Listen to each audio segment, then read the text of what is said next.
Hey guys, thanks for checking out the channel. Tobin here with you. Hope everybody's doing fantastic this week. Appreciate you guys. If you guys could subscribe, that'd mean a lot to me. Also, Tobin and Leroy weekdays, 10 a.m. to 2 p.m. live. You guys can check us out there. You guys can also check out Game Day Uncensored on the WQAM YouTube page, Miami 560 WQAM. Myself, Omar Kelly, Alejandro Solana. We will get you ready for each and every kickoff, each and every week. So this 3 p.m. this week. 3 p.m., 4 hours of pregame. Powers that be thought, hey, why don't we have a pregame show longer than the game? And but it's been a lot of fun. First couple episodes, I feel like I've flown by, and it's been a joy and a pleasure working with my former Porpoise Pod co-host Solana, and now Omar. I've been very much enjoying doing some shows with him for the first time. So hope you guys can check it out. That would mean a lot to me. I had a lot of fun today effing with Leroy. Woo! It was a delight because I don't even know. Like, I just wanted to push buttons on the Jonathan Taylor thing because I don't even know if I want him that much. But Leroy knows and thought, he's like, I don't even know what you're thinking. I just know you like stars.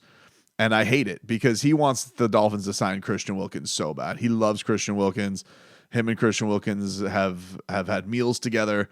He loves this man. He thinks he deserves every penny. I don't really disagree with him, but also I want the Dolphins to win the Super Bowl, and I want them to go all in every which way, and I could be swayed by anything, you know? But I'm not, like, huge on it. Like, I definitely think that seeing things kind of come together with the run game this past week and getting an idea of what they're hoping for is it definitely calmed me on not having Dalvin Cook and all that, because I want Dalvin Cook, but I also thought it was just an awesome story. Dalvin Cook coming home, that's a cool thing. Jonathan Taylor, much younger than Dalvin Cook, probably better than Dalvin Cook in a lot of ways. So I get it. It does feel a little bit different because of his age, but it's also a position nobody's investing in right now. I did see a quote this week from today from Raheem Mostert, who is kind of got to be feeling like the Tyler Hero of the Dolphins right now, because he's just like, his job just seems like it's always out there getting dangled. And this is from Cam Wolf's Twitter. It's a Dolphins starting running back Raheem Mostert on Miami potentially trading for Jonathan Taylor. Quote, I'm not worried about another man coming in. I'm worried about perfecting my craft. Mostert said that he wouldn't ask McDaniel or Chris Greer about potential running back moves, but noted that McDaniel gave him a heads up last year on the running back they brought in and assumes that he would tell him if things got close. It's not like, listen, if they did go and get Dalvin Cook, or if they did go get Jonathan Taylor, it's not like Raheem Mostert, I feel like, would fall off the face of the earth for the Dolphins. The other thing that's interesting about Raheem is such a interesting character, because Raheem Mostert is 31 years old. And it's interesting, like, you see all these running, but he's got such a relationship and a kinship with Mike McDaniel, and he is still probably one of the most explosive backs in the league. I mean, in the open field, who the hell can catch this guy? But yeah, I'm sure that's got to be, naturally has to be annoying. Oh, because I remember him with the Dalvin Cook thing was like a little bit more, it feels like the quote was a little less frosty. That to me, you're inching in on the season, you're probably just getting annoyed. Like, I want training camp to be over. This is my job. Shut the bleep up. That's kind of the vibe I get, even though Raheem Mostert is just usually a delight to deal with. But you're kind of honed in. Like, I don't think that he is. I would get being perturbed by, this is what the next running back rumor that I have to deal with. But that's the thing with Raheem Mostert. It's just like he's good enough to where, like, everybody is going to talk themselves into, he's good enough. I don't want to spend money on anybody else, but nobody, I think, qualifies him or looks at him as a star, even though his numbers are really, really good.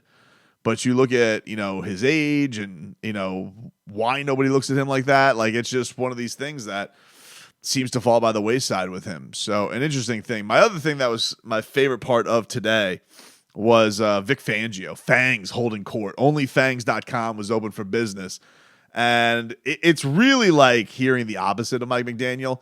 But I like the fact that Vic Fangio is the defensive coordinator, just like grizzled old curmudgeon.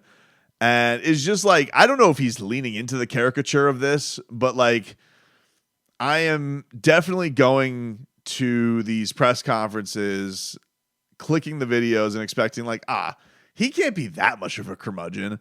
And like, sure as hell, like I'm realistic. I'm like, oh no, he's 65. But like the thing that's funny about football is like he's 65, but people talk to him and the reporters are almost talking to him like he's 85. Like he's that kind of a curmudgeon. Because 65 is old, but it's not like I mean, Vic Fangio, isn't he significantly? He'd be significantly younger than Pete Carroll, right? Like Pete Carroll is 71. Bill Belichick is what, 70? So Vic Fangio is not like the oldest guy in the league, but he's a defensive coordinator, and you just think of him and you think curmudgeon. Like that's what he is. And like today, he was talking about like the music, because Mike McDaniel had this whole thing. It was like, oh, every once in a while we'll mix in some of Fangio's music into the meetings. And I was like, just making the jokes at the end of the show. I was like, what does he listen to? Dean Martin? And I couldn't believe it when I heard it. But like one of the reporters was like, hey, yeah, do you like Tony Bennett? And I'm like, he's not that old. Like we're treating this poor man, but I love it in this idea like he is 80, but he's 65. He's not so haggard, and he does not listen to Tony Bennett. Apparently he's a Earth, Wind, and Fire guy. I was talking to Coach McDaniel about musical tastes. Everybody's got their own. And I saw Tony Bennett in Vegas once. That was one of the highlights of my life. Are you more of a Tony Bennett guy or a Frank Sinatra guy? I know you like Bobby Rydell. I like Earth, Wind, and Fire. There you go. Harold Melvin and the Blue Notes. Just to give you a take there. Well, we got one in the other day. The music that, I should say, the noise they usually play in music is not music, it's noise. What they played the day I got my request in was music. I mean, it's just tremendous. Like whatever they're playing there today is noise. What is that? What do you got going on there? What lil is that? What is this, a yachty? Whatever, it's noise. And then, of course, was asked about his thoughts on social media. What are your thoughts on social media? I don't partake. Yeah, of course. Why do you think that Vic Fangio's ever opened up a TikTok? Like, there's no shot in hell. Like, do you think there's any chance that like Christian Wilkins has texted him a TikTok and he's just like, what is this? I don't know. So it's it was fun. It's fun hearing him just be, old curmudgeon coach.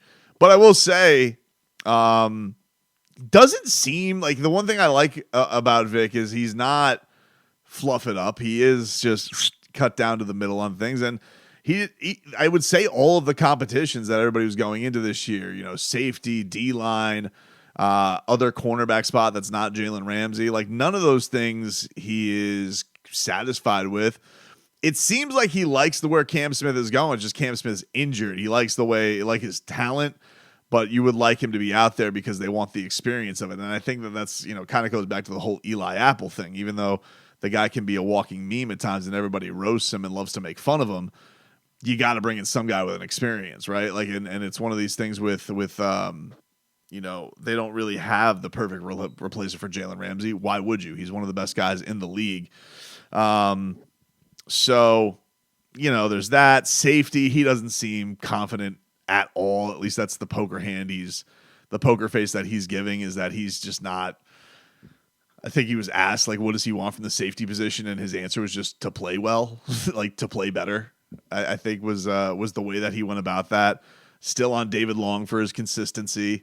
So, Fangs ain't satisfied, dude. Fangs ain't satisfied. He is a man who has some standards, and he's 65 years old now, and he's got no time for bull bleep. That's where he's at right now.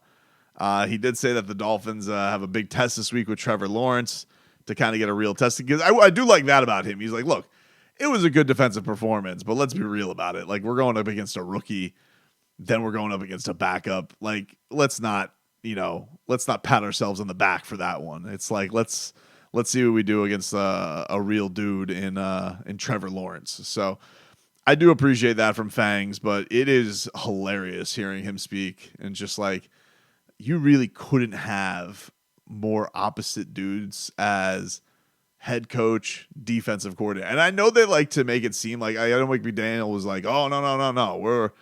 We're more a lot like, yeah, I'm like, philosophy wise, like all coaches, you would think, unless you're a complete bleep hole, if you're like Adam Gase or something like that, you're put guys in the best position, improve them, accountability. Like that's always the coaching. It's what everybody says. But like even Vic Fangio today was like talking about the idea that he is a night person and he hates training camp because the training camp schedule is early and he likes to sleep in. And Mike McDaniel apparently is an early bird, which honestly was the biggest upset out of anything because usually the old love to get up early.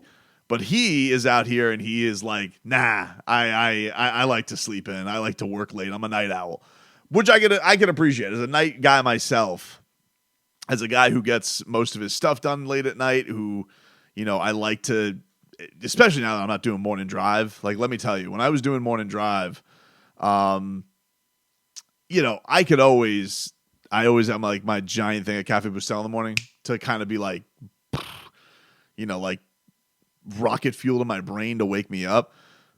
But if you told me like it was the same thing and it wasn't like a quality of life thing, I could do my shows just at night, I probably would prefer that. Like if you told me the same amount of people were listening at night as, in a lot of ways, I guess you guys are because there's a ton of people who are viewing. But if you told me that the radio show could just be at night and I could flourish like that in a standard radio show, I would probably pick that. I've always been a night person.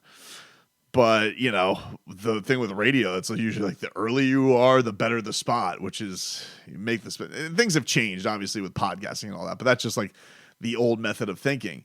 But I'll tell you, like, one of the things that but even like the favorite shows, like if it was after a big Dolphins win or a big Heat win, a lot of times I would just stay up through the night and do the show.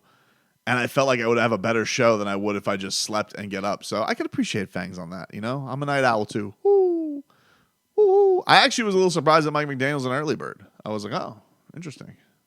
But it is fun. Like they don't seem like, I don't mean like they don't like each other. It's just like, I just see them as just the oddest of couples. It's hilarious to me. But hopefully it's going to lead to a lot of damn wins.